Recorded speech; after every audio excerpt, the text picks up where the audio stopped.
الحمد لله نحمده ونستعينه ونستغفره ونؤمن به ونتوكل عليه ونعوذ بالله من شرور أنفسنا ومن سيئات أعمالنا.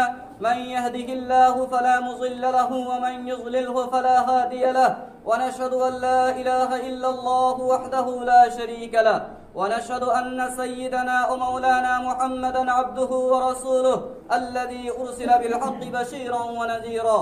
إن الله وملائكته يصلون على النبي يا أيها الذين آمنوا صلوا عليه وسلموا تسليما.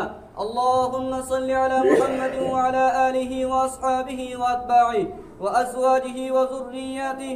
قال النبي صلى الله عليه وسلم: أرحم أمتي بأمتي أبو بكر، وأشدهم في أمر الله عمر، وأصدقهم حياء عثمان، وأقضاهم علي، وفاطمة سيدة نساء أهل الجنة، الحسن والحسين سيدا شباب أهل الجنة، وحمزة أسد الله وأسد رسوله.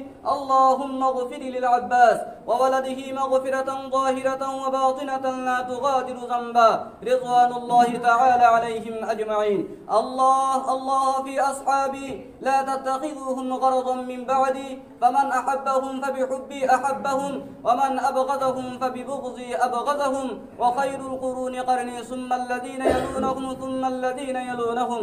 اللهم اغفر لجميع المؤمنين والمؤمنات والمسلمين والمسلمات الأحياء منهم والأموات برحمتك يا أرحم الراحمين. والحمد لله رب العالمين. أعوذ بالله من الشيطان الرجيم.